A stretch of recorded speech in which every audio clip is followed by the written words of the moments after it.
ನಾವು ಕನ್ನಡ ಹೇಳಿಕೊಡುವುದಕ್ಕೆ ಇದುವರೆಗೆ ಸಿದ್ಧಪಡಿಸಿಕೊಂಡ ಪಠ್ಯಕ್ರಮ ಇದೆಯಲ್ಲ, ಅದು ಸಾರಿ ನಾನು ಹಾಗೆ ಹೇಳ್ತೀನಿ, ತಪ್ಪು ತಿಳ್ಕೊಬೇಡಿ, ಔಟ್ಡೇಟೆಡ್. ಅದು ಇದು ಗಾಡಿ ಚಕ್ರ ಮುಂದೆ ಹೋದಾಗೆ, ಚಕ್ರ ತನ್ನ ಪಾಡಿಗೆ ಸುತ್ತಬೇಕು, ಒಂದು ಹೆಜ್ಜೆ ಮುಂದೆ ಕೂಡ ಹೋಗಬೇಕು. ಕನ್ನಡ ಕಲಿಕೆ ಹಂಗೆ ಇರಬೇಕು. ಮದ್ರಾಸ ಶಿಕ್ಷಣದ ಒಳಗಡೆ ವಾರಕ್ಕೆ 2 ಗಂಟೆ ಕನ್ನಡವನ್ನು ಹೇಳಿಕೊಡು. ಸಂಸ್ಕೃತ ಪದಗಳ ಬದಲಾಗಿ ಅತ್ಯಂತ ಸರಳವಾದ ಕನ್ನಡ ಪದಗಳನ್ನು ತರಬೇಕಾದ್ದು ಭಾಳ ಅಗತ್ಯ. ಈಗ ಚಳುವಳಿಯನ್ನು ಮುನ್ನಡೆಸಿದ ಡಾಕ್ಟರ್ ರಾಜ್ಕುಮಾರ್ ನಮ್ಮ ಹತ್ರ ಇಲ್ಲ, ಚಂಪಾ ಇಲ್ಲ, ಚನ್ನವೀರ ಕಣಿವೆಯವರಿಲ್ಲ, ಅನೇಕರಿಲ್ಲ. ಆದರೆ ಆ ಹೋರಾಟದ ನೆನಪು ನಮಗೆ ಇವತ್ತು ಭಾಳ ಅಗತ್ಯ. ಅಂದರೆ ನಾವು ಗೋಕಾಕ ಚಳವಳಿಯಿಂದ ನಾವು ಮುಂದೆ ಎಲ್ಲಿಗೆ ಹೋಗುದು ಕಷ್ಟ. ಅದು ಬ್ಯೂರೋಕ್ರಸಿ ಭಾಳ ಸ್ಟ್ರಾಂಗ್ ಆಗಿದೆ. ಬ್ಯೂರೋಕ್ರಸಿ ಎಷ್ಟು ಸ್ಟ್ರಾಂಗ್ ಆಗಿದೆ ಅಂದರೆ ಅದು ರಾಜಕಾರಣಿಗಳನ್ನು ಕೂಡ ನಿಯಂತ್ರಿಸ್ತಾ ಉಂಟು. ನೀವು ಕನ್ನಡ ಪರವಾದಂಥ ಚಳುವಳಿ ಒಂದು ಜನಾಂದೋಲನವಾಗದ ಹೊರತು ಏನೂ ಆಗಲ್ಲ. ಪ್ರಾಧಿಕಾರ ಏನು ಮಾಡ್ತದೆ? ನಾವು 2 ಜನ ಇರೋದಲ್ಲಿ, ನಾನು ನಮ್ಮ ಕಾರ್ಯದರ್ಶಿಗಳು, ನಮ್ಮ ಹತ್ರ 1 ಕೋಟಿ ರೂಪಾಯಿ ಕೂಡ ಇಲ್ಲ.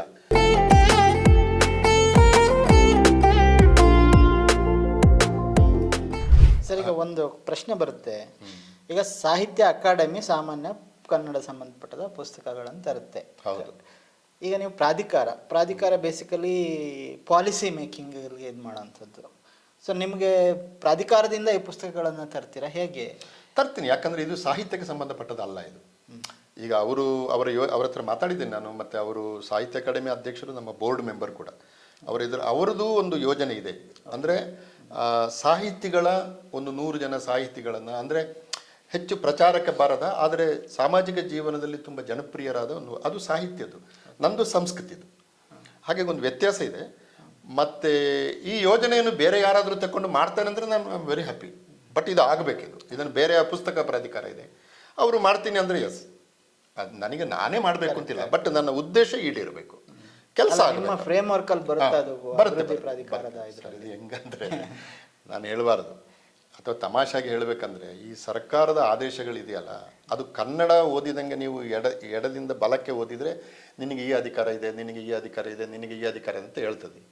ನೀವು ಉರ್ದು ಓದಿದಾಗ ಈ ಕಡೆಯಿಂದ ಓದಿದರೆ ನಿಮಗೆ ಈ ಅಧಿಕಾರ ಇಲ್ಲ, ಈ ಅಧಿಕಾರ ಇಲ್ಲ, ಈ ಅಧಿಕಾರ ಇಲ್ಲ, ಈ ಅಧಿಕಾರ ಇಲ್ಲ ಅಂತ ಹೇಳ್ತದೆ. ಅದು ನೀವು ಏನು ಮಾಡಬೇಕಂದ್ರೆ ನೀವು ಹೆಂಗೆ ಓದ್ತೀರಿ ಅಂತ ಅಷ್ಟೇ, ಹೆಂಗೆ ಓದ್ತೀರಿ ಎಂಬುದು. ಹಾಗಾಗಿ ಎಷ್ಟೋ ಬಾರಿ ಕೊಡೋದಿಲ್ಲ ನೀವು ಇದೆ ಅಂತ. ಈಗ ನಾನೇನು ಸರ್ಕಾರಕ್ಕಾಗಲಿ ಸಮಾಜಕ್ಕಾಗಲಿ ಅನ್ಯಾಯದ ಕೆಲಸ ಮಾಡ್ತಾ ಇದ್ದೀನಿ, ಉಪಯುಕ್ತ ಕೆಲಸ, ಆಗಬೇಕಾಗಿರೋ ಕೆಲಸ ಅಷ್ಟೇ. ಅದು ಹಾಗೆ ಅದು. ಅದರಿಂದ ರೀಡಿಂಗ್ ಬಿಟ್ವೀನ್ ಲೈನ್ಸ್ ಅಂತ ಹೇಳ್ತೀವಲ್ಲ, ಇದು ಮಾಡ್ತೀನಿ ನಾನು 40 ವರ್ಷ ಅಭ್ಯಾಸ ಇದೆಯಲ್ಲ, ಬೇರೆ ಬೇರೆ ಕಡೆ ಕೆಲಸ ಮಾಡಿ ಅದು ಮಾಡ್ತೀನಿ. ಮತ್ತು ಇನ್ನೊಂದು ಯೋಜನೆ, ಈಗ ನೀವು ಹೇಳಿದರೆ, ಈಗ ಒಂದು 65,000 ಊರಿನ ಪದಗಳಿದೆ ನಮ್ಮಲ್ಲಿ. ಊರಿನ ಪದಗಳು, ಈಗ ಕುಗ್ಗುವೆ ಅಂತ ನಿಮ್ಮ ಹೆಸರಿದೆ, ಅಥವಾ ಅದರಂತೆ ಅಂತ ಇನ್ಯಾವುದೋ ಹೆಸರಿದೆ, ಅದು ತುಂಬ ಕೇಳ್ತೀವಿ ನಾವು. ಈ ಹೆಸರುಗಳಿದೆಯಲ್ಲ, ಇದರಲ್ಲಿ 90% ಪದಗಳು ಕನ್ನಡ ಪದಗಳು.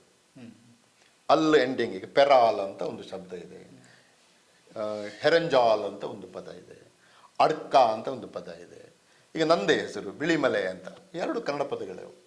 ಇಂಥ 65,000 ಪದಗಳಿದೆ. ಏನಾಗ್ತಿದೆ ಅಂತಂದರೆ, ಇತ್ತೀಚಿನ ಸಾಂಸ್ಕೃತಿಕ ಪಲ್ಲಟ ಒಂದು ಬಹಳ ತೀವ್ರವಾಗಿ ನಡೀತಾ ಇದ್ದಾಗ ಈ ಊರಿನ ಹೆಸರುಗಳನ್ನು ಯಾರೋ ಇದ್ದಕ್ಕಿದ್ದಾಗೆ ಸಾಂಸ್ಕ್ರಿಟೈಸ್ ಮಾಡ್ತಾ ಇದ್ದಾರೆ. ನಾನು ಒಂದು ಊರು ಮೊನ್ನೆ ಹೋಗ್ತಾ ಇದ್ದಾಗ ವಿಷ್ಣುಪುರ ಅಂತ ಬೋರ್ಡ್ ಹಾಕಿದ್ದಾರೆ. ಅದು ಇರಲೇ ಇಲ್ಲ. ಅದು ಈಗ ವಿಷ್ಣು ಒಂದು ದೊಡ್ಡ ಭಗವಂತ, ವೈಷ್ಣವ ಧರ್ಮದ ಕರೆಕ್ಟ್, ಬಟ್ ಆ ಊರಿಗೆ ವಿಷ್ಣುಪುರ ಅಂತ ಹೆಸರು ಇರಲಿಲ್ಲ, ಅದಕ್ಕೆ ಯಾವುದೋ ಒಂದು ಬೇರೆ ಹೆಸರಿತ್ತು. ಈಗ ಈ ಥರದ ಒಂದು ಸಾಂಸ್ಕೃತಿಕ ಆಕ್ರಮಣವನ್ನು ನಾವು ತಡೆದು ಕನ್ನಡ ಪದಗಳನ್ನು ಉಳಿಸಬೇಕಾದ್ರೆ ಒಂದು ದೊಡ್ಡ ಜನಾಂದೋಲನ ಆಗಬೇಕು. ಏನು ಖರ್ಚಿಲ್ಲ ಇದಕ್ಕೊಂದು ವಿಷನ್ ಬೇಕು, ಆಂದೋಲನಕ್ಕೆ ಜನ ಬೇಕು. ಇದಕ್ಕೆ ನಾನೇನು ಮಾಡಿದ್ದೇನೆ ಅಂದರೆ, NSS ಮಕ್ಕಳ ಹತ್ರ ಮಾತಾಡ್ತಾ ಇದ್ದೇನೆ. ಪ್ರತಿ ಶಾಲೆಯಲ್ಲಿ NSS ಇದೆ, ಪ್ರತಿ ಕಾಲೇಜಲ್ಲಿದೆ. ಅವರಿಗೆ ಸ್ವಲ್ಪ ಟ್ರೈನಿಂಗ್ ಮಾಡಿ, ನಿಮ್ಮ ಊರಿನ ಬೋರ್ಡ್ಗಳಲ್ಲಿ ನಿಮ್ಮ ಊರಿನ ಹೆಸರು ಚಂದ ಮಾಡಿ ಕನ್ನಡದಲ್ಲಿ ಬರಬೇಕಪ್ಪ ಅಂತ. ಮಕ್ಕಳು ಹೋಗ್ತಾರೆ, ಹೋಗಿ ಅಂಗಡಿಯಲ್ಲಿ, ಅಂಕಲ್ ನಿಮ್ಮ ಬೋರ್ಡ್ ತುಂಬ ಚೆನ್ನಾಗಿದೆ, ಸ್ವಾಗತ ಸ್ಟೋರ್ ಅಂತಿದೆ, ಅದರ ಕೆಳಗೆ ನಮ್ಮ ಊರಿನ ಹೆಸರು ಹಾಕಿ, ಕುಗ್ಗುವೆ ಅಂತ ಹೆಸರು ಹಾಕಿ, ಕನ್ನಡದಲ್ಲಿ ಹಾಕಿ, ಇಂಗ್ಲೀಷಲ್ಲಿ ಆಮೇಲೆ ಹಾಕಿ. ಯಾಕಂದರೆ ಕನ್ನಡದ ಎಷ್ಟೋ ಮೂಲ ಪದಗಳನ್ನು ಇಂಗ್ಲೀಷಲ್ಲಿ ಬರೆಯೋಕ್ಕಾಗಲ್ಲ. ಈಗ ಒಂದು ಸಾಗರ ಅಂತ ಇದೆ, ನೀವು ಸಾಗರವನ್ನು ಹೆಂಗೆ ಬರಿತೀರಿ? SAGAR ಅಂತ ಬರಿತೀರಿ. ಅದನ್ನು ಒಬ್ಬರು ಇಂಗ್ಲೀಷ್ ಓದ್ದವರು ಸಗಾರ್ ಅಂತ ಓದ್ಬೋದು. ಇನ್ನು ಹೆಂಗೋ ಬೇಕಾದ್ರು. ಈಗ ನನ್ನನ್ನು ಬಿಳಿಮಲೆ ಅಂತ ಡೆಲ್ಲಿಯಲ್ಲಿ ಯಾರೂ ಹೇಳ್ತಿರ್ಲಿಲ್ಲ, ಯಾಕಂದರೆ MALE ಸ್ಟ್ಯಾಂಡ್ ಫಾರ್ ಮೇಲ್, ಅದರಿಂದ ಬಿಳಿ ಮೇಲ್ ಅಂತಿದ್ರು. ಹೌ ಆರ್ ಯು ಬಿಳಿಮೇಲ್ ಅಂತ. ಹೌದು, ನಾನು ಐ ಆಮ್ ಫೈನ್ ಫಿಮೇಲ್ ಅನ್ನೋದು. ಹಾಗೆ ಇದು ಅಂದರೆ ಕರೆಕ್ಟ್. ಅದು ಆ ಭಾಷೆಗೆ ಅದರದ್ದೇ ಕೆಲವು ಗುಣಗಳಿರ್ತಾವಲ್ವ. ನಾವು ಏನು ಮಾಡಬೇಕಂದ್ರೆ, ಈಗ ಈ ಪದಗಳು ನೋಡಿ, ಕೂಡಲ, ಮಂಗಳೂರಿನ ಮೂಲ ಹೆಸರು ಕೂಡಲ, ಕೂಡುವ ಅಲ್ ಜಲವಾಚಕ, ಆಲಂಗಟ್ಟಿ ಅಂತ ತಮಿಳಿನಲ್ಲಿ ಆಣಿಕಲ್ಲು ಅದು. ಆಣಿಕಲ್ಲು, ಆಲಿಕಲ್ಲು ಅಂತ ಹೇಳ್ತೀವಿ ನಾವು. ಆಲಿಕಲ್ಲು ಅದು ಆಲಿ ಅಂದರೆ ನೀರು ನೋಡಿ, ನೀರು ಕಲ್ಲಾಗಿ ಬೀಳುದು. ಎಷ್ಟೊಳ್ಳೆ ಪದ ಅದು ಅಲ್ವಾ. ಇದು ನಮ್ಮ ಜ್ಞಾನಕೋಶದಿಂದ ಬರವಣಿಗೆಗಳಿಂದ ದೂರ ಆಗಬಾರ್ದು. ಏನು ಸಣ್ಣ, ನನ್ನ ಹತ್ರ 30,000 ಪದಗಳ ಪಟ್ಟಿನೇ ಇದೆ. ಒಂದು ಅಂದಾಜು ಪ್ರಕಾರ 65,000 ಪದಗಳಿದೆ. ಒಂದು 10% ಆಚೆ ಈಚೆ ಆಗ್ಬೋದು. ಇವನ್ನು ಉಳಿಸಲಿಕ್ಕೆ ಒಂದು ಯೋಜನೆಯನ್ನು ಜನಾಂದೋಲನದ ಮೂಲಕ ಮಾಡ್ತಾ ಇದ್ದೇನೆ. ಮೂರನೇದು ಸಂಕ್ಷಿಪ್ತವಾಗಿ ಹೇಳ್ತೀನಿ. ಈಗ ನಾವು ಬೆಂಗಳೂರಿನಲ್ಲಿ ತುಂಬ ಜನ ನಾನ್ ಕನ್ನಡಿಗಾಸ್ ಇದ್ದಾರೆ. ಅವರಿಗೆ ಬೈಯೋದು, ಬೋರ್ಡಿಗೆ ಕಪ್ಪು ಹಾಕೋದು ಅದೆಲ್ಲ ಆಯಿತು. ಈಗ ಕಾನೂನಿದೆ. ಕಾನೂನು ನೀವು ಪ್ರಾಧಿಕಾರಕ್ಕೆ ಬನ್ನಿ, ನಿಮಗೊಂದು 10,000 ಪುಟಗಳ ಕಾನೂನು ತೋರಿಸ್ತೇನೆ. ಕಾನೂನು ಮಾಡ್ತಾರೆ, ಕೂತ್ಕೊಳ್ತಾರೆ. ಇಂಪ್ಲಿಮೆಂಟೇಷನ್ ಮಾಡೋರು ಅವರ ಪಾಡಿಗೆ. ಇದನ್ನು ಈ ಗ್ಯಾಪ್ ಇದೆಯಲ್ಲ, ಇಟ್ಸ್ ಎ ಹ್ಯೂಜ್. ಈಗ ನೋಡಿ, ಕನ್ನಡ ಒಂದು ಏನು ನಿಯಮ ಮಾಡಿದ್ದಾರೆ 2023ರಲ್ಲಿ ಭಾಷಾ ಮಾಧ್ಯಮಕ್ಕೆ ಸಂಬಂಧಪಟ್ಟಾಗೆ, ಶಾಲೆಗೆ ಸಂಬಂಧಪಟ್ಟಾಗೆ. ಈಗ ಅದನ್ನು 2024ರಲ್ಲಿ ಶಿಕ್ಷಣ ಸಚಿವರು ಬದಲಾಯಿಸಿದರು. ನಾನು ಅವರಿಗೆ ಕೇಳಿದೆ, ಈ ಕಾನೂನು ಮಾಡಿದ್ದು ನೀವು, ಈ ಕಾನೂನು ಮಾಡೋದು ನೀವೇ, 1 ವರ್ಷದಲ್ಲಿ ಇದನ್ನು ಯಾಕೆ ಬದಲಾಯಿಸಿದಿರಿ ಅಂತ ಅವ್ರಿಗೆ ಕಷ್ಟ ಆಗ್ತದೆ ಉತ್ತರ ಕೊಡಲಿ. ಏನಿರಲಿ. ಬಟ್ ಹೀಗಾಗಿ ಇದನ್ನು ಗಮನದಲ್ಲಿಟ್ಕೊಂಡು ಮೈಸೂರು ಮತ್ತು ಬೆಂಗಳೂರಲ್ಲಿ ಕನ್ನಡ ಕಲಿಕಾ ಕೇಂದ್ರಗಳನ್ನು ಶುರು ಮಾಡ್ತಾ ಇದ್ದಾರೆ. ತುಂಬ ಒಳ್ಳೆ ರೆಸ್ಪಾನ್ಸ್ ಆಗಿದೆ. ಇದರ ಮೊದಲ ಭಾಗವಾಗಿ ಈ ತಿಂಗಳ ಕೊನೆ ಒಳಗಡೆ ಒಂದು 154 ಮಲಯಾಳಿಗಳಿಗೆ ಕನ್ನಡ ಹೇಳಿಕೊಡುವ ಒಂದು ಕೋರ್ಸನ್ನು ಆರಂಭ ಮಾಡ್ತೀವಿ. ಅದು ವಿಧಾನಸೌಧದಲ್ಲೇ ಮಾಡೋಣ ಸರ್, ನಾವೆಲ್ಲ ಬರ್ತೀವಿ, ನೀವು ಯಾರೋ ಸ್ಪೀಕರ್ನ ಕರೆದು ಅದನ್ನು ಇನಾಗ್ರೇಷನ್ ಮಾಡಿ ಅಂತ ಹೇಳಿದ್ದಾರೆ. ಅವರು ಜಾಗ ಕೊಡ್ತಾರೆ, ಟೀಚರ್ಸ್ಗಳನ್ನು ಕೊಡ್ತಾರೆ. ನಮ್ಮ ಕೆಲಸ ಏನಂದರೆ, ಈ ಸಂದರ್ಭ ಒಂದು ಹೇಳ್ಬಿಡ್ತೀನಿ, ನಾವು ಕನ್ನಡ ಹೇಳಿಕೊಡುವುದಕ್ಕೆ ಇದುವರೆಗೆ ಸಿದ್ಧಪಡಿಸಿಕೊಂಡ ಪಠ್ಯಕ್ರಮ ಇದೆಯಲ್ಲ, ಅದು ಸಾರಿ ನಾನು ಹಾಗೆ ಹೇಳ್ತೀನಿ, ತಪ್ಪು ತಿಳ್ಕೊಬೇಡಿದ, ಔಟ್ಡೇಟೆಡ್. ಅದು ನಾವು 21ನೇ ಶತಮಾನದ 2ನೇ ದಶಕಕ್ಕೆ ಬರುವಾಗ ಯಾವ ಬಗೆಯ ಕನ್ನಡವನ್ನು ಹೇಗೆ ಹೇಳಿಕೊಡಬೇಕು, ಅದಕ್ಕೆ ನಾನು ಒಂದು 180 ಪುಟಗಳ ಹೊಸ ಕರಿಕ್ಯುಲಮನ್ನು ಸಿದ್ಧ ಮಾಡಿದ್ದೇನೆ. ನಾನು ಅನಗತ್ಯವಾದನ್ನು ತೆಗೆದಿದ್ದೇನೆ. ಈಗ ಉದಾಹರಣೆಗೆ ನೋಡಿ, ನಮ್ಮ ಗ್ರಾಮರ್ ಪುಸ್ತಕಗಳು 45-50 ಗ್ರಾಮರ್ ಪುಸ್ತಕಗಳಿವೆ. ಅವುಗಳನ್ನು ಇಟ್ಟುಕೊಂಡು ನೀವು ಮಾಡರ್ನ್ ಕನ್ನಡವನ್ನು ಹೇಳಿಕೊಡೋಕೆ ಆಗೋದೇ ಇಲ್ಲ. ನೀವು MAಗೆ ಓದಬಹುದು ಅದನ್ನು. ಸವರ್ಣ ದೀರ್ಘ ಸಂಧಿ ಅಂದರೆ ಏನು, ಲೋಪ ಸಂಧಿ ಅಂದರೆ ಏನು, ಕನ್ನಡ ಸಂಧಿಗಳು ಎಷ್ಟು, ಅದು ಇದೆ. ಬಟ್ ಒಬ್ಬ ಹೊಸಬ ಕನ್ನಡ ಬೆಂಗಳೂರಿನಲ್ಲಿ ಮೆಟ್ರೋದಲ್ಲಿ ಹೋಗುವವನಿಗೆ, ರಿಕ್ಷಾದಲ್ಲಿ ಹೋಗುವವನಿಗೆ, ನಂದಿನಿ ಹಾಲು ತರುವವನಿಗೆ ಅವೆಲ್ಲ ಯಾಕೆ ಬೇಕು? ಅವನಿಗೆ ಬೇಕಾದ್ದು ಕಮ್ಯುನಿಕೇಷನ್ ಕನ್ನಡ. ಆದ್ದರಿಂದ ಆಲ್ಫಾಬೆಟ್ ಹೇಳಿಕೊಡ್ತೀವಿ, ಬೋರ್ಡು ಓದ್ಲಿಕ್ಕೆ ಆಗುವಷ್ಟು. ಆಮೇಲೆ ಸರ್ವನಾಮಗಳನ್ನು ಹೇಳಿಕೊಡ್ತೀವಿ, ನಾನು, ನೀನು, ಅವಳು, ಅವನು. ಅದಕ್ಕೆ ನಂಬರ್ ಬರ್ತದೆ, ಅವರು ಆಗ್ತದೆ. ಆಮೇಲೆ ಲಿಂಗ ಬರ್ತದೆ, ಅವಳು ಬರ್ತದೆ, ಅವನು ಬರ್ತದೆ. ಇಷ್ಟೇ 9 ಬರ್ತದೆ ಅದರಲ್ಲಿ. ಈ 9 ಹೇಳಿ ಒಂದು ದಿವಸ ಸಾಕು ನಿಮಗೆ. ಈ 9 ಹೇಳಿಕೊಟ್ರೆ ಸುಮಾರು ಕನ್ನಡ ಬಂತು. ನಾನು ಪುರುಷೋತ್ತಮ, ಅವಳು ಗೀತಾ, ಅವರು ವಿದ್ಯಾರ್ಥಿಗಳು, ಸುಮಾರು ಬಂತು. ಥರ್ಡ್ ಏನು ಮಾಡ್ತೀವಿ ಅಂದರೆ ನಾಮಪದ ಹೇಳಿಕೊಡ್ತೀವಿ. ನಾವು ಅಸೈನ್ಮೆಂಟ್ ಕೊಡ್ತೀವಿ, ನೋಡಪ್ಪ ನಿಮ್ಮ ಮನೇಲಿ ಏನೇನು ಸಾಮಾನಿದೆ ಲಿಸ್ಟ್ ಮಾಡ್ಕೊಂಬನ್ನಿ ನಾಳೆ, ಕನ್ನಡದಲ್ಲಿ ಬರೀ. ಯಾಕಂದರೆ ಆಲ್ಫಾಬೆಟ್ ಕಲ್ತಾಗಿದೆ. ಇದು ಗಾಡಿ ಚಕ್ರ ಮುಂದೆ ಹೋದಾಗೆ, ಚಕ್ರ ತನ್ನ ಪಾಡಿಗೆ ಸುತ್ತಬೇಕು, ಒಂದು ಹೆಜ್ಜೆ ಮುಂದೆ ಕೂಡ ಹೋಗಬೇಕು. ಕನ್ನಡ ಕಲಿಕೆ ಹಂಗಿರಬೇಕು. ಒಂದು ನೀವು ಆಲ್ಫಾಬೆಟ್ಟು ಹೇಳಿಕೊಡ್ತೀರಾ, 2ನೇ ಕ್ಲಾಸಲ್ಲಿ ಆಲ್ಫಾಬೆಟ್ ರಿಪೀಟ್ ಆಗಬೇಕು, ಮುಂದೆ ಹೋಗಬೇಕು. ನಾಮಪದ ಮಾಡಿದಾಗ ಅವನು ಲಿಸ್ಟ್ ಮಾಡ್ಕೊಂಬರ್ತಾನೆ. ಅವನ ಮನೇಲಿ ಏನಿದೆ, ವಾಚ್ ಅಂತಲೇ ಬರೀಲಿ, ಅವನು ಗಡಿಯಾರ ಅಂತ ಏನು ಬರಿಬೇಕಿಲ್ಲ, ವಾಚ್ ಅಂತಲೇ ಬರೀಲಿ, ಫ್ಯಾನ್ ಅಂತಲೇ ಬರೀಲಿ. ಗೋಡೆ, ಅಡುಗೆ ಮನೆ, ಪಾತ್ರ, ಅಮ್ಮ, ಅಪ್ಪ, ಮಗ ಎಲ್ಲ ಲಿಸ್ಟ್ ಮಾಡ್ಕೊಂಬರ್ತಾನೆ. ನೀವು ನನ್ನ ಕ್ಲಾಸಿಗೆ ಬನ್ನಿ, ನೀವು 100 ಪದ ಬರ್ಕೊಂಬರ್ತಾನೆ ಅವನು. ಒಬ್ಬನಿಗೆ ಕನ್ನಡ ಸರಿ ಬರಲಿಕ್ಕೆ 400 ಪದ ಸಾಕು. 100 ಪದ ಅವನ ಹತ್ರನೇ ಇದೆ. ಈಗ ಇನ್ನು 300 ಪದ ನೀವು ಹೇಳಿಕೊಟ್ರೆ ಆಯಿತು.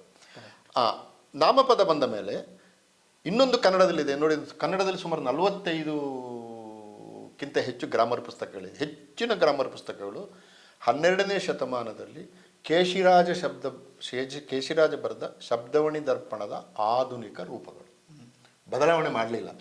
ಇನ್ನೂ ಕೂಡ 2ನೇ ವಿಭಕ್ತಿಗೆ ರಾಮ ರಾವಣನನ್ನು ಕೊಂದನು ಅಂತಲೇ ಹೇಳುದು ನಾವು. ನಾನು ಅಪ್ಪನನ್ನು ಕರೆದೆ ಅಂತ ಯಾಕೆ ಹೇಳಲ್ಲ? ನಾನು ಅಕ್ಕನಿಗೆ ಹೇಳಿದೆ, ನಾನು ಅಕ್ಕನಿಗೆ 4th ವಿಭಕ್ತಿಗೆ 4ನೇ ಅಕ್ಕನಿಗೆ ಹೇಳಿದೆ. 2ನೇ ವಿಭಕ್ತಿಗೆ ನಾನು ನಿನ್ನನ್ನು ಕರೆದೆ ಹೇಳಲ್ಲ. ರಾಮ ರಾವಣನನ್ನು ಕೊಂದನು ಅಂತಲೇ ಹೇಳುದು. ಆದ್ದರಿಂದ 5 ವಿಭಕ್ತಿ, ರಾಮ, ರಾಮನನ್ನು, ರಾಮನಿಗೆ, ರಾಮನಲ್ಲಿ, ರಾಮನ, ಹೇ ರಾಮ. ನಾವು ಜಾಫರ್ ಜಯನಗರ ಅಂತ ಹೇಳ್ಕೊಡ್ಬೇಕು ಅಲ್ಲಿ ಪಾಠ ಮಾಡುವವರು. ಯಾ ಫಾರ್ ಯಶವಂತಪುರ ಅಂತ ಹೇಳಿಕೊಡು, ಯಾ ಫಾರ್ ಯಮ ಅಂತ ಯಾಕೆ ಹೇಳಿಕೊಡ್ಬೇಕು? ಸೊ ನಮ್ಮ ಒಕ್ಯಾಬ್ಯುಲರಿಯನ್ನು ನಾವು ಸಂಪೂರ್ಣವಾಗಿ ಬದಲಾಯಿಸಬೇಕು ಒಂದು. ಮತ್ತು ಪಾಠ ಹೇಳುವ ಅನುಕ್ರಮಣಿಕೆ ಇದೆಯಲ್ಲ, ಯಾವುದಾದ ಮೇಲೆ ಯಾವುದು, ಯಾವುದಾದ ಮೇಲೆ ಯಾವುದು, ಇದರ ಬಗ್ಗೆ ನಮಗೆ ಕ್ಲಾರಿಟಿ ಇಲ್ಲ. ನಮ್ಮ ಗ್ರಾಮರ್ ಪುಸ್ತಕಗಳಲ್ಲಿ ಆಲ್ಫಾಬೆಟ್ ಆದ ಕೂಡಲೇ ಸಂಧಿ ಪ್ರಕರಣ ಅಂತ ಬರ್ತದೆ. ಸಂಧಿ ಪ್ರಕರಣದಲ್ಲಿ ಕನ್ನಡದಲ್ಲಿ 3 ಸಂಧಿಗಳು, ಲೋಪ, ಆಗಮ, ಆದೇಶ ಶುರು ಮಾಡ್ತೇವೆ. 4ನೇ ಕ್ಲಾಸಿಗೆ ಮಕ್ಕಳೇ ಇಲ್ಲ, ನೀವು ಇದನ್ನೇ ಶುರು ಮಾಡಿದ್ದೀರಿ. ಬರೋದಿಲ್ಲ ಅವರು, ಸಂಧಿ ಯಾಕೆ ಬೇಕು ನಮಗೆ ಅಂತ. ಬೇಡವೇ ಬೇಡ ಅದು. ನೀವು 1 ವರ್ಷ ಪಾಠ ಹೇಳಿಕೊಡಿ, ನೀವು ಸಂಧಿ ಪ್ರಕರಣ ಹೇಳೋದೇ ಬೇಡ. ಅದು ಅದು ಓದುವವರಿಗೆ, ವಿದ್ವಾಂಸರಿಗೆ ಮತ್ತೆ ಬೇಕಾಗ್ತದೆ. ಲಿಟ್ರೇಚರ್, ಸಾಹಿತ್ಯ ಅಷ್ಟೇ. ನೋಡಿ, ವರ್ಬ್ಲೆಸ್ ಸೆಂಟೆನ್ಸ್ ಅಂತ ಹೇಳ್ತೀವಿ, ಕ್ರಿಯಾಪದರಹಿತ ವಾಕ್ಯಗಳು ಕನ್ನಡದಲ್ಲಿ ಬೇಕಾದಷ್ಟಿದೆ. ಇದು ಕನ್ನಡದ ದ್ರಾವಿಡ ಭಾಷೆಗಳ ಒಂದು ಗುಣ. ಈಗ ಉದಾಹರಣೆಗೆ ಇದು ಗೋಡೆ ನೋಡಿ, ಇದು ಅದು, ಇದು ಸರ್ವನಾಮಗಳಲ್ಲಿ ಕಲ್ತಾ ಇತ್ತು ನೀನು. ಇದು ಗೋಡೆ, ಇವನು ಗೆಳೆಯ, ಅವನು ಮೋಹನ. ನೀವು ಇದನ್ನು ಹೇಳಿಕೊಬಿಟ್ರೆ 30% ಕನ್ನಡ ಬಂತು. ಈ ಕ್ರಿಯಾಪದ ಬಂದಾಗ ಏನಾಗ್ತಂದ್ರೆ ಸ್ವಲ್ಪ ನಾನು ಹೋಗುತ್ತೇನೆ, ನಾನು ಹೋಗಿದ್ದೆ, ನಾನು ಕೊಡುತ್ತೇನೆ, ನಿನ್ನೆ ಕೊಟ್ಟೆ. ಕೊಡುತ್ತೇನೆ ಕೊಟ್ಟೆ ಹೇಗಾಗುತ್ತದೆ ಅಲ್ವಾ? ನೀವು ಹೊಸ ಕಲಬರಿಗೆ ನೀವು ನಾನು ಕೊಡುತ್ತೇನೆ ಪಾಸ್ಟ್ ಟೆನ್ಸ್ ಮಾಡಂದ್ರೆ ನಾನು ಕೊಡ್ಡೆ ಅಂತ ಹೇಳ್ತಾನೆ ಅವನು. ಯಾಕಂದರೆ ಹೇಳುತ್ತೇನೆ, ಹೇಳಿದೆ, ಹೀಗೆ. ಇದು ಸ್ವಲ್ಪ ನೀವು ಈಗ ಸಮಯ ಬೇಕಾಗ್ತದೆ. ಆದರೆ ಆಲ್ಫಾಬೆಟ್ಸ್ ಅಂದರೆ ವರ್ಣಮಾಲೆ, ಸರ್ವನಾಮಗಳು, ನಾಮಪದಗಳು, ವರ್ಬ್ಲೆಸ್ ಸೆಂಟೆನ್ಸಸ್, ಕ್ರಿಯಾಪದ ರಹಿತ ವಾಕ್ಯಗಳು ನೀವು ಹೇಳಿಕೊಟ್ರೆ ನಿಮಗೆ 30ರಿಂದ 40% ಕನ್ನಡ ಬಂತು. ಅದು ಬೇಕು. ಅವನಿಗೆ ಹಾಲು, ಅದು ಹಾಲು ಬೇಕು. ಕಮ್ಯುನಿಕೇಷನ್ ಕನ್ನಡ ಇದು. ಅದು ಎಲ್ಲಿಗೆ ಹೋಗ್ತದೆ, ಅದು ರೇಟ್ ಜಾಸ್ತಿ ಆಯಿತು. ಆದ್ದರಿಂದ ನಾನು ಒಂದು 180 ಪುಟದ ಹೊಸ ಕ್ಯಾರಿಕ್ಯುಲಮ್ ತಯಾರು ಮಾಡಿದ್ದೇನೆ. ಇದನ್ನು ಇಟ್ಟುಕೊಂಡು ಒಂದು 20-25 ಟೀಚರ್ಸ್ಗಳನ್ನು, ಹೊಸ ತಲೆಮಾರು, ಈಗಾಗಲೇ ನಾವು ಅದನ್ನು ಅಡ್ವರ್ಟೈಸ್ಮೆಂಟ್ ಕೊಟ್ಟಿದ್ದೇವೆ, ಅಪ್ಲಿಕೇಶನ್ಗಳು ಬಂದಿವೆ. ಅವರನ್ನು ಕರೆದು ಟ್ರೈನಿಂಗ್ ಮಾಡಿ ಹೊಸ ಕ್ಯಾರಿಕ್ಯುಲಮ್ ಕೊಟ್ಟು, ಈಗಾಗಲೇ ಆದಿಚುಂಚನಗಿರಿ ವಿದ್ಯಾಸಂಸ್ಥೆಗಳಿಂದ ಫೋನ್ ಬಂದಿದೆ. ಅಲ್ಲಿ ಬೇರೆ ರಾಜ್ಯಗಳಿಂದ ಬಂದ ಸುಮಾರು 110 MBBS ಡಾಕ್ಟರ್ಗಳಿದ್ದಾರೆ. ಅವರಿಗೆ ಲೋಕಲ್ ಕನ್ನಡ ಹೇಳಿಕೊಡ್ಬೇಕು. ಎಸ್ ಅಂತ ನಾವು ಟೀಚರ್ನ ಕಳಿಸ್ಕೊಡ್ತೀವಿ ಅಂತ. ಹೀಗೆ ಬೆಂಗಳೂರಿನಲ್ಲಿರುವ ನಾನ್ ಕನ್ನಡಿಗರಿಗೆ ಕನ್ನಡವನ್ನು ದೊಡ್ಡ ಮಟ್ಟದಲ್ಲಿ, ನಿನ್ನೆ ರಾತ್ರಿ ಒಂದು ಕ್ರೈಸ್ತ ಕಾಲೇಜಿಂದ ಒಬ್ಬರು ಟೀಚರ್ ಫೋನ್ ಮಾಡಿ, ಸರ್ ನಮ್ಮಲ್ಲಿ 100 ಮಕ್ಕಳಿದ್ದಾರೆ, ಬೇರೆ ರಾಜ್ಯಗಳಿಂದ ಬಂದವರು, ಕನ್ನಡ ಹೇಳಿಕೊಡ್ತಾರೆ. ಖಂಡಿತ ಹೇಳ್ಕೊಡ್ತೀನಿ, ಟೀಚರ್ ಕೊಡ್ತೀನಿ, ಟೀಚರಿಗೆ ಸಂಬಳನೂ ಕೊಡ್ತೀನಿ, ಕರಿಕ್ಯುಲಮು ಕೊಡ್ತೀನಿ. ನೀವು ಕೊಡಬೇಕಾದ್ರು ಜಾಗ, ಮಕ್ಕಳು. ಮತ್ತು ಅದನ್ನೊಂದು ಪ್ಯಾಷನಾಗಿ ಬಿಡಲ್ಲ ನಾನು. ಆಲ್ರೆಡಿ ನಾನೊಂದು ರಿಪೋರ್ಟಿಂಗ್ ಫಾರ್ಮ್ಯಾಟ್ ಮಾಡಿದ್ದೇನೆ. ಆ ಮಕ್ಕಳು ಎಷ್ಟು ದಿವಸ ಕ್ಲಾಸಿಗೆ ಬರ್ತಾರೆ. ಯಾಕಂದರೆ ಕೊನೆಗೆ ಅಭಿವೃದ್ಧಿ ಪ್ರಾಧಿಕಾರದಿಂದ ಒಂದು ಸರ್ಟಿಫಿಕೇಟ್ ಕೊಡಿ ಅಂತ ಕೇಳ್ತಾರೆ. ಅದಕ್ಕೆ ನಮಗೊಂದು ಅಕೌಂಟಬಿಲಿಟಿ ಇರಬೇಕು. ಯಾರೋ 1 ದಿವಸ ಬರ್ತಾನೆ, 3 ದಿವಸ ಬರಲ್ಲ, ಸರ್ ನಂಗೊಂದು ಸರ್ಟಿಫಿಕೇಟ್ ಕೊಡಿ, ನಾ ಕೊಡೋಲ್ಲ. ಮಾಡಿದ ಕೆಲಸ ಸೀರಿಯಸ್ ಆಗಿರಬೇಕು. ಟೀಚರ್ಗಳು ಸೀರಿಯಸ್. ನಾನು ಕೆಲವು ಕ್ಲಾಸ್ ನಾನೇ ಮಾಡ್ತೀನಿ, ನನಗೆ ಪಾಠ ಮಾಡಿ ಅಭ್ಯಾಸ ಇದೆ, ಮತ್ತು ಮೂಲತಃ ಮೇಷ್ಟ್ರು ನಾನು. ಆದ್ದರಿಂದ ಕೆಲವು ಕಡೆ ಹೋಗಿ ಕ್ಲಾಸ್ಗಳನ್ನು ನಾನೇ ಮಾಡ್ತೀನಿ, ವರ್ಬ್ಲೆಸ್ ಸೆಂಟೆನ್ಸ್ ನಾನೇ ಹೇಳಿಕೊಡ್ತೀನಿ. ಅದು ಬೇರೆ. ಹಾಗಾಗಿ ಅದನ್ನು ಮಾಡ್ತೇವೆ. ಅದೊಂದು ದೊಡ್ಡ ಪ್ರಾಜೆಕ್ಟಾಗಿ ಲಾಂಚ್ ಆಗ್ತಾ ಇದೆ ಈಗ. ಸೊ ಹೀಗೆ ಇನ್ನೊಂದು ಇದೆ, ನಾನು ಹೇಳ್ಬೇಕೋ ಹೇಳಬಾರ್ದು ಅಂತ ಗೊತ್ತಿಲ್ಲ. ಹೇಳ್ಬಿಡಿ. ಈಗ ಅಂದರೆ ಅದು ಮೂವ್ ಆಗ್ತಾ ಇದೆ. ನಾಳೆ ನಾನು ಮಂತ್ರಿಗಳ ಹತ್ರ ಒಂದು ಅಪಾಯಿಂಟ್ಮೆಂಟ್ ಕೂಡ ಕೇಳಿದ್ದೇನೆ, ಕೊಟ್ಟಿದ್ದಾರೆ ಅವರು. ಈಗ ಮದರಸಗಳಲ್ಲಿ ಈಗ ನೋಡಿ, ಈ ಅಲ್ಪಸಂಖ್ಯಾತರು, ಬಹುಸಂಖ್ಯಾತರು, ಮುಖ್ಯವಾಗಿ ಮುಸಲ್ಮಾನರಿಗೆ, ಕ್ರಿಶ್ಚಿಯನ್ಗೆ ಸಂಬಂಧಪಟ್ಟ ಹಾಗೆ ಒಂದು ದೊಡ್ಡ ಪಾಲಿಟಿಕ್ಸೇ ದೇಶದಲ್ಲಿ ನಡೀತಾ ಇದೆ. ಬಟ್ ಅದನ್ನು, ಆ ಗ್ಯಾಪನ್ನು ಕಡಿಮೆ ಮಾಡೋದಕ್ಕೆ ಒಂದು ಸಣ್ಣ ಮೂವನ್ನು ನಾನು ಶುರು ಮಾಡಿದ್ದೇನೆ. ಅದು ಯಾವುದು ಅಂದರೆ, ಮದರಸ ಶಿಕ್ಷಣದ ಒಳಗಡೆ ವಾರಕ್ಕೆ 2 ಗಂಟೆ ಕನ್ನಡವನ್ನು ಹೇಳಿಕೊಡೋದು. ಈಗ ಆ ಮಕ್ಕಳು ಅರೇಬಿಕ್ನಲ್ಲಿ ಕುರಾನ್ ಓದ್ತಾರೆ, ಮತ್ತು ಅವರ ಡ್ರೆಸ್ ಪ್ಯಾಟರ್ನ್ ಕೂಡ ಬೇರೆ ಇರ್ತದೆ. ಈ ಬಹುಸಂಖ್ಯಾತ ಹುಡುಗರು ಅವರು ಮದರಸದಿಂದ ಬರುವಾಗ ಎಷ್ಟೋ ಜನ ತಮಾಷೆ ಮಾಡ್ತಾರೆ.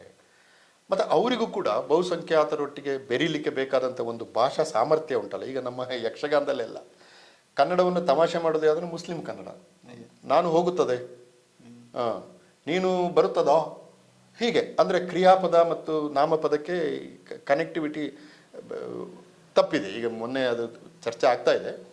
ಅದಕ್ಕೆ ವಾರಕ್ಕೆ 2 ದಿವಸ, ಅಥವಾ ಅದಕ್ಕೆ ಡಿಮಾಂಡ್ ಹೆಚ್ಚು ಬಂದರೆ 3 ದಿವಸ, ಅರ್ಧ ಗಂಟೆಯ 1 ಗಂಟೆಯ ಕನ್ನಡವನ್ನು ಹೇಳಿಕೊಡೋದು. ಇದಕ್ಕೆ ತುಂಬ ಒಳ್ಳೆ ರೆಸ್ಪಾನ್ಸ್ ಬಂದಿದೆ. ಅಂದರೆ ನಾನು ಇದನ್ನು ಹೇಳಿ ಇದು ಕಮ್ಯುನಲ್ ಶೇಪ್ ತಗೊಂಡು ಆಮೇಲೆ ಅವೆಲ್ಲ ಆಗಬಾರ್ದು.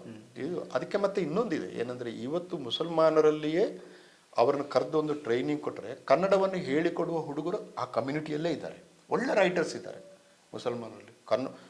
ಬೇರೆ ಕಮ್ಯುನಿಟಿಗಳಿಗಿಂತ ಹೆಚ್ಚು ಸಶಕ್ತವಾಗಿ ಬರೆಯಬಲ್ಲ ಮುಸಲ್ಮಾನ ಹುಡುಗರಿದ್ದಾರೆ. ಅವ್ರನ್ನ ಕರೆದು ನಮ್ಮ ಈ ಕ್ಯಾರಿಕ್ಯುಲಮ್ ಕೊಟ್ಟು, ಕ್ಯಾರಿಕ್ಯುಲಮ್ ಕಂಪ್ಲೀಟ್ ಸೆಕ್ಯುಲರ್. ಅದು ನಾನು, ನೀನು, ಅವನು, ಅವಳು, ನದಿ, ನೇತ್ರಾವತಿ ಹೇಳಲಿಕ್ಕೆ ಏನು ಕಮ್ಮಿ, ಅದರಲ್ಲಿ ಧರ್ಮ ಗಿರ್ಮ ಏನಿಲ್ಲ. ಅದರಲ್ಲಿ ಯಾವುದು ಹೇಳೋದಿಲ್ಲ, ಸರಳವಾದ ಕನ್ನಡ ಹೇಳಿಕೊಟ್ರೆ ಆ ಅಲ್ಪಸಂಖ್ಯಾತರಿಗೆ ಸ್ವಲ್ಪ ಆದರೂ ಕನ್ನಡದ ಮೇಲೆ ಒಂದು ಮೋಹ ಬಂದರೆ ಅದು ಬಹುಸಂಖ್ಯಾತರ ಜೊತೆ ಬೆರೀಲಿಕ್ಕೆ ಒಂದು ಬಾಂಧವ್ಯದ ಸೇತುವೆ ಆಗಬಹುದು ಅಂತ ನನ್ನ ಒಂದು ಆಶೆ.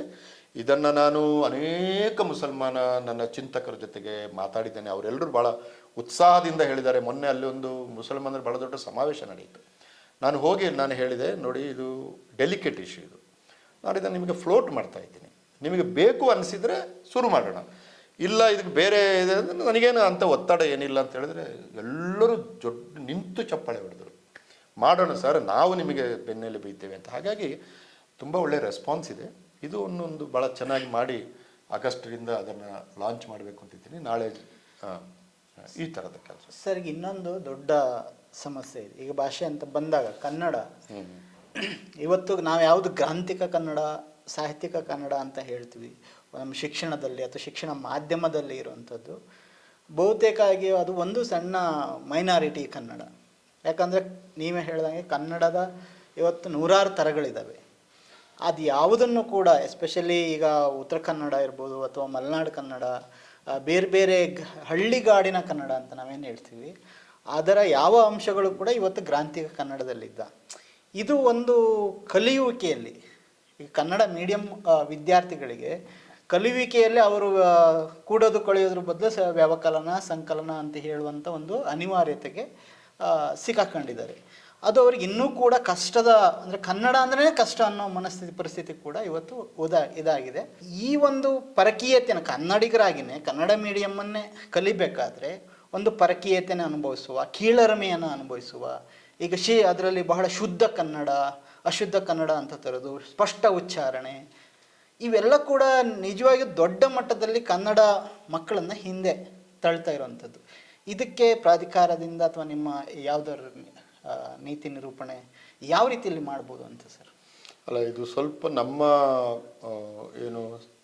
ನಮ್ಮ ಶಕ್ತಿಗೆ ಮೀರಿದ್ದದು. ಯಾಕಂದರೆ ಶಿಕ್ಷಣ ಇಲಾಖೆ ಈ ಕೆಲಸಗಳನ್ನು ಮಾಡಬೇಕು. ಆದರೆ ನೀವು ಹೇಳಿದ್ದು ಒಂದು ನಿಜ, ಈ ಪ್ರಾದೇಶಿಕ ವೈವಿಧ್ಯ ಇದೆ, ಸಾಮಾಜಿಕ ವೈವಿಧ್ಯವೂ ಇದೆ. ಜಾತಿಗಳಿಗೆ ಒಂದು ಕನ್ನಡ ಇದೆ. ಪ್ರಾದೇಶಿಕವಾಗಿ ಧಾರವಾಡ ಕನ್ನಡ, ಗುಲ್ಬರ್ಗ ಕನ್ನಡ, ಮೈಸೂರು ಕನ್ನಡ, ಬೆಂಗಳೂರು ಕನ್ನಡ, ಮಂಗಳೂರು ಕನ್ನಡ ಇದು ಇದೆ. ಈಗ ಪ್ರತಿಯೊಂದು ಸಾಮಾಜಿಕ ಮತ್ತು ಪ್ರಾದೇಶಿಕ ವೈವಿಧ್ಯವನ್ನು ಪಠ್ಯಪುಸ್ತಕದ ಒಳಗಡೆ ತರುವುದು ಕಷ್ಟ, ಪ್ರಾಕ್ಟಿಕಲಿ ಕಷ್ಟ. ಆದ್ದರಿಂದ ಈಗ ಉದಾಹರಣೆಗೆ ಒಂದು ಪತ್ರಿಕೆಗಳು ಹೇಗೆ ನಮಗೆ ಕಮ್ಯುನಿಕೇಟ್ ಆಗ್ತವೆ ಎಲ್ಲ ಕಡೆ, ಈಗ ವಿಜಯ ಕರ್ನಾಟಕ, ಪ್ರಜಾವಾಣಿ ಅಥವಾ ಯಾವುದೇ ಪತ್ರಿಕೆ ತಗೊಳ್ಳಿ, ಇದನ್ನು ಕರ್ನಾಟಕದ ಎಲ್ಲ ಕಡೆ ಜನರು ಕೂಡ ಓದ್ತಾರೆ. ಅಂದರೆ ಈ ವರ್ಷಗಳಲ್ಲಿ ಒಂದು ಸ್ಟ್ಯಾಂಡರ್ಡ್ ಕನ್ನಡ ಅಂತ ಇವಾಲ್ವ್ ಆಗಿದೆ. ಇದನ್ನು ಪಠ್ಯಪುಸ್ತಕದವರು ಪ್ರಾಕ್ಟಿಕಲ್ ಆಗಿ ಬಳಸ್ತಾ ಇದ್ದಾರೆ. ಅದರ ಕಂಟೆಂಟ್ ಬಗ್ಗೆ ಹೇಳ್ತಾ ಇಲ್ಲ, ನಾನು ಭಾಷೆ ಬಗ್ಗೆ ಮಾತ್ರ ಹೇಳೋದು. ಬಟ್ NEP ನೋಡಿ, ಅದರ ಅನೇಕ ಸಮಸ್ಯೆಗಳ ನಡುವೆ ಅದರ 18, 19, 20, 21 ಈ ರೆಕಮೆಂಡೇಶನ್ ನೋಡಿ, ಅದರಲ್ಲಿ ಅವರು ಏನು ಹೇಳ್ತಾರೆ ಅಂತಂದರೆ, ಈಗ ಮಂಗಳೂರು ಅಂತ ಒಂದು ಕಡೆ ಉದಾಹರಣೆ ಹೇಳೋದು ನಾನು. ಮಂಗಳೂರಿನಲ್ಲಿ ನಾವು ರಾಜ್ಯ ಭಾಷೆಯಾದ ಕನ್ನಡವನ್ನು ಕ್ಲಾಸಲ್ಲಿ ಹೇಳಿಕೊಡ್ತೀವಿ. ಆ ಕ್ಲಾಸಲ್ಲಿ ಕುಳಿತ ಮಕ್ಕಳು ಒಂದ ತುಳು ಮಾತಾಡ್ತಾರೆ, ಇಲ್ಲ ಹವ್ಯಕ ಕನ್ನಡ ಮಾತಾಡ್ತಾರೆ, ಇಲ್ಲ ಬ್ಯಾರಿ ಭಾಷೆ ಮಾತಾಡ್ತಾರೆ, ಅರೆ ಭಾಷೆ ಅವು ಮಾತಾಡ್ತಾರೆ. ಅದಕ್ಕೆ NEP ಏನು ಹೇಳ್ತಂತಂದರೆ, ರಾಜ್ಯ ಭಾಷೆಯಲ್ಲಿ ಪಾಠ ಮಾಡಿ ಮತ್ತು ತರಗತಿ ಒಳಗಡೆ ಪ್ರಾದೇಶಿಕ ಭಾಷೆಯನ್ನು ತಾಯ್ನುಡಿಯನ್ನು ಬಳಸಿ ಅಂತ ಹೇಳ್ತಾರೆ. ಅಂದರೆ ಟೀಚರ್ಸ್ಗಳು, ಈಗ ನಾನೊಂದು ಕಾನ್ಸೆಪ್ಟನ್ನು ಹೇಳ್ತೀನಿ, ಅಲ್ಲ ಒಂದು ನೀವು ಹೇಳಿದ್ದು ಸರಿಯಾದ, ಈಗ ನಮ್ಮಲ್ಲಿರುವ ಸಂಸ್ಕೃತ ಪದಗಳ ಬದಲಾಗಿ ಅತ್ಯಂತ ಸರಳವಾದ ಕನ್ನಡ ಪದಗಳನ್ನು ತರಬೇಕಾದ್ದು ಭಾಳ ಅಗತ್ಯ. ನಾನು ಮೊನ್ನೆ ಯಾವುದೋ ನೋಡ್ತಾ ಇದ್ದೆ, ಕಸದ ಬುಟ್ಟಿಗೆ ಎಂಥದೋ ಒಂದು, ನನಗೆ ಅರ್ಥ ಆಗಲಿಲ್ಲ ಅದು, ಹೌದೌದು ಎಂಥದೋ ಒಂದು ಶಬ್ದ, ಕಸದ ಬುಟ್ಟಿ, ಅದು ಕಸದ ಬುಟ್ಟಿ ಹೇಳಿದ್ರೆ ಎಲ್ರಿಗೂ ಗೊತ್ತಾಗ್ತದೆ. ಕಸದ ಬುಟ್ಟಿ 2 ಕನ್ನಡ ಪದ, ಅದನ್ನು ತೆಗೆದುಬಿಟ್ಟು ಯಾವುದೋ ಒಂದು ಶಬ್ದ ಹಾಕಿದ್ದಾರೆ. ಆದ್ದರಿಂದ ನಮ್ಮ ಪಠ್ಯಪುಸ್ತಕಗಳಲ್ಲಿ ಅನಗತ್ಯವಾಗಿ ತುರುಕಲ್ಪಟ್ಟ ಕಷ್ಟದ ಪದಗಳನ್ನು ತೆಗೆದು ಸರಳವಾದ ಕನ್ನಡ ಪದಗಳನ್ನು ಮಕ್ಕಳಿಗೆ ಅರ್ಥ ಆಗುವಾಗೆ ತುಂಬಿಸಬೇಕು ಎಂಬುದು 100ಕ್ಕೆ 100 ಸರಿಯಾದು. ನಾವು ಅದನ್ನು ಶಿಕ್ಷಣ ಇಲಾಖೆಗೆ ಬರೆದು ಪಠ್ಯಪುಸ್ತಕ ಪರಿಷ್ಕರಣೆ ಮಾಡುವಾಗ ಇದನ್ನು ಗಮನಿಸಿ ಅಂತ ಹೇಳ್ತೀವಿ. ಅಥವಾ ಅಗತ್ಯ ಬಿದ್ದರೆ ನಿಮ್ಮಂಥವ್ರನ್ನ ಸೇರಿಸ್ಕೊಂಡು ಪಠ್ಯಪುಸ್ತಕಗಳನ್ನು ಅಭ್ಯಾಸ ಮಾಡಿ, ಇದಕ್ಕೆ ಈ ಪದ ಕೊಡಿ, ಇದಕ್ಕೆ ಈ ಪದ ಕೊಡಿ ಅಂತ ಹೇಳ್ಬೋದು. ಅದು ಒಂದು ಇದೆ, ಅದನ್ನು ಒಪ್ಪಿಕೊಂಡೆ ನಾನು. ಅದನ್ನು ಒಪ್ಪಿಕೊಂಡ ಮೇಲೆಯೂ ಕೂಡ ಸಮಸ್ಯೆ ಪೂರ್ತಿ ಪರಿಹಾರ ಆಗೋದಿಲ್ಲ. ಪದಗಳ ವ್ಯತ್ಯಾಸ ಇರ್ತದೆ, ಉಚ್ಚಾರಣೆ ವ್ಯತ್ಯಾಸ ಇರ್ತದೆ, ಸಿಂಟ್ಯಾಕ್ಸಲ್ಲಿ ವ್ಯತ್ಯಾಸ ಇಲ್ಲ, ವಾಕ್ಯ ರಚನೆಯಲ್ಲಿ ವ್ಯತ್ಯಾಸ ಆಗೋದಿಲ್ಲ, ಆದರೆ ಉಚ್ಚಾರಣೆಯಲ್ಲಿ ವ್ಯತ್ಯಾಸ. ಅಂಥ ಸಂದರ್ಭದಲ್ಲಿ ಅಧ್ಯಾಪಕ ತರಗತಿಯಲ್ಲಿ ರಾಜ್ಯ ಭಾಷೆಯಲ್ಲಿಯೂ ಪಾಠ ಮಾಡಬೇಕಾಗ್ತದೆ, ಪ್ರಾದೇಶಿಕ ಭಾಷೆಯಲ್ಲಿ ಅದಕ್ಕೆ ಅಗತ್ಯ ಬಿದ್ದರೆ ವಿವರಣೆಯನ್ನು ಕೊಡಬೇಕಾಗ್ತದೆ, ಅಥವಾ ತರಗತಿಯ ಹೊರಗಡೆ ಬಂದು ಎಂತ ಮರೆ ನಾನು ಹೇಳಿದ್ದು ನನಗೆ ಅರ್ಥ ಆಯಿತು ಅಂತ ನನ್ನ ಮಾತೃಭಾಷೆಯಲ್ಲಿ ಕೇಳುವ ಒಂದು ಪ್ರಜ್ಞೆ ಕೂಡ ಇರಬೇಕು. ಆದರೆ ನಿಮಗೆ ಗೊತ್ತಿದೆ ಈ ಈ ಟ್ರಾನ್ಸ್ಫರ್ಗಳು, ಆಮೇಲೆ ದುಡ್ಡು, ಅದರ ಹಿಂದಿರುವ ದುಡ್ಡು, ಆಮೇಲೆ ಎಲ್ಲದಕ್ಕಿಂತ ಹೆಚ್ಚಾಗಿ ಟ್ರೈನಿಂಗಿನ ಕೊರತೆ. ನೀವು ಟ್ರೈನಿಂಗ್ಗಳು ತುಂಬ ಮೆಕ್ಯಾನಿಕಲ್ ಆಗಿ ನಡೀತವೆ. ಅದರ ಬದಲು ಈ ಥರ ಹೊಸ ಬಗೆಯ ಟ್ರೈನಿಂಗನ್ನು ಕೊಟ್ಟು ಟೀಚರ್ಗಳನ್ನು ಸಿದ್ಧ ಮಾಡಿದರೆ ಈ ಸಮಸ್ಯೆಯನ್ನು ಸ್ವಲ್ಪ ಗೌಣಗೊಳಿಸಬಹುದು ಅಂತ ಕಾಣ್ತದೆ. ಬಟ್ ಅದು ಸಮಸ್ಯೆ, ದೊಡ್ಡ ಸಮಸ್ಯೆ. ಸರ್, ಇನ್ನೊಂದು ಸಮಸ್ಯೆ, ಈಗ ನಮ್ಮಲ್ಲಿ ಭಾಷಾ ನೀತಿ ಅಂತ ಬಂದಾಗ ನಾವು ಕೇಳಿರೋದು ಒಂದೇ ತ್ರಿಭಾಷಾ ಸೂತ್ರ. ಅದನ್ನೊಂದು ನೀತಿಯಾಗಿ ನಾವು ಜಾರಿ ಮಾಡ್ಕೊಂಡು ಬಂದಿದ್ದೀವಿ. ಇವಾಗ ಇಲ್ಲ, ಅದು ಬೇಡ, ನಮಗೆ ದ್ವಿಭಾಷಾ ಸೂತ್ರ ಇರಲಿ ಅಂತ ಒಂದು ಒತ್ತಾಯ ಬರ್ತಾ ಇದೆ. ಬಟ್ ಬೇಸಿಕಲಿ ಒಂದು ರಾಜ್ಯಕ್ಕೆ, ಇಲ್ಲಿ ರಾಜ್ಯದಲ್ಲಿ ಬೇರೆ ಬೇರೆ ಭಾಷೆಗಳು ಇದ್ದಾವೆ, ಅಥವಾ ಈ ರೀತಿ ಸಮಸ್ಯೆಗಳಿದ್ದಾವೆ. ಮಾಧ್ಯಮದ ಯಾವ ಮಾಧ್ಯಮದಲ್ಲಿ ಪಾಠ ಮಾಡಬೇಕು, ಖಾಸಗಿಯವರು ಬಹುತೇಕ ಇಂಗ್ಲೀಷ್ ಮಾಧ್ಯಮ, ಸರ್ಕಾರಿ ಶಾಲೆಗಳು ಬಹುತೇಕ ಕನ್ನಡ ಮಾಧ್ಯಮ, ಈಗ ಹೊಸದಾಗಿ ಏನೋ ಒಂದು ಇಂಗ್ಲೀಷ್ ಮೀಡಿಯಂ ಸ್ಕೂಲ್, ಈ ಥರದ್ದೆಲ್ಲ ಬರ್ತಾ ಇದ್ದಾವೆ.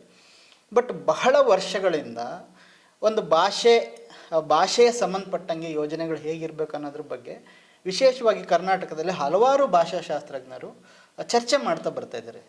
ಉದಾಹರಣೆ ಶಂಕರ ಭಟ್ ಅವರಿಂದ ಹಿಡಿದು ಚಲಪತಿಯವರಾಗಲಿ, ಅಥವಾ ಕೆ ವಿ ನಾರಾಯಣ ಅವರಾಗಲಿ, ಮೇಟಿ ಮಲ್ಲಿಕಾರ್ಜುನ್, ಇಂಥವರೆಲ್ಲ ಸಾಕಷ್ಟು ಭಾಷೆಯ ಬಗ್ಗೆ ಒಂದು ದೊಡ್ಡ ಒಂದು ಚಿಂತನೆಯನ್ನು ನಡೆಸಿದ್ದಾರೆ.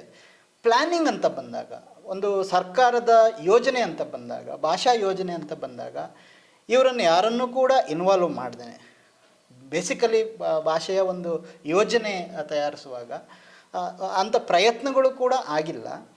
ಆಮೇಲೆ ಆ ಕಾರಣಕ್ಕೂ ಬಹುಶಃ ಸರ್ಕಾರಕ್ಕೆ ಅದು ಮನವರಿಕೆ ಆಗುವ ರೀತಿ ಕೂಡ ಆಗಿಲ್ಲ. ಈ ಒಂದು ಸಮಸ್ಯೆನ ನಿಮ್ಮಿಂದ ಯಾವ ರೀತಿ ಪರಿಹಾರ ನಿರೀಕ್ಷೆ ಮಾಡ್ತಾರೆ? ಇಲ್ಲ, ಒಂದು ನಾನು ಕೇಳೋದೇನೆಂದರೆ, ನೋಡಿ, NEP ಏನು ಮಾಡಿತು, ತ್ರಿಭಾಷಾ ಸೂತ್ರವನ್ನು ಅಂಗೀಕರಿಸಬೇಕು ಅಂತ ಒಂದು ಶಿಫಾರಸು ಮಾಡಿತ್ತು. ಈಗ 1968ರಿಂದ ಕರ್ನಾಟಕ ತ್ರಿಭಾಷಾ ಸೂತ್ರವನ್ನು ಅಂಗೀಕರಿಸಿಕೊಂಡು ಬಂದಿದೆ.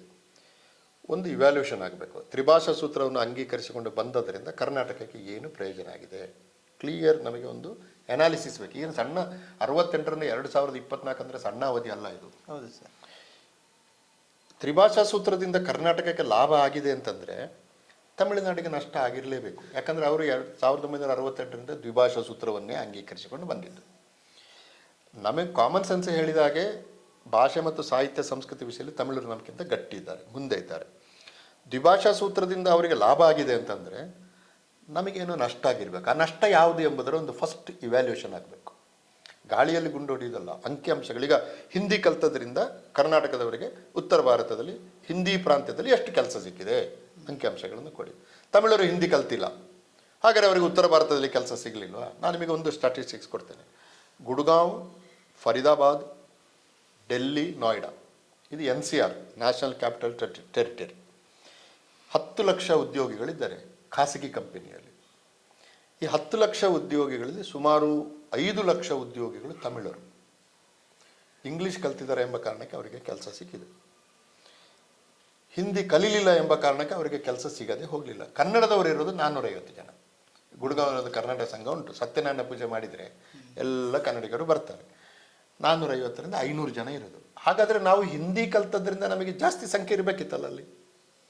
ನಾನು ಹೇಳೋದು ಇವ್ಯಾಲ್ಯೂಯೇಷನ್ ಆಗಬೇಕು ಈ ದ್ವಿಭಾಷಾ. ಆಮೇಲೆ ಉತ್ತರ ಭಾರತದವರು ಜಾಣರು, ಅವರು ತ್ರಿಭಾಷಾ ಸೂತ್ರವನ್ನು ಅಂಗೀಕರಿಸಿದರು ಪಾರ್ಶ್ವಿಕವಾಗಿ. ಅವರ ತ್ರಿಭಾಷಾ ಸೂತ್ರದ ಅಂಗವಾಗಿ ಅವರು ದಕ್ಷಿಣ ಭಾರತದ ಒಂದು ಭಾಷೆಯನ್ನು ಕಲಿಬೇಕು. ಅವರೆಲ್ಲಿ ಕಲಿತಾರೆ? ಅವರು ಇಂಗ್ಲೀಷ್ ಕಲಿತಾರೆ, ಹಿಂದಿ ಕಲಿತಾರೆ, ಸಂಸ್ಕೃತ ಕಲಿತಾರೆ, 3 ಭಾಷೆ ಕಲಿತಾರೆ.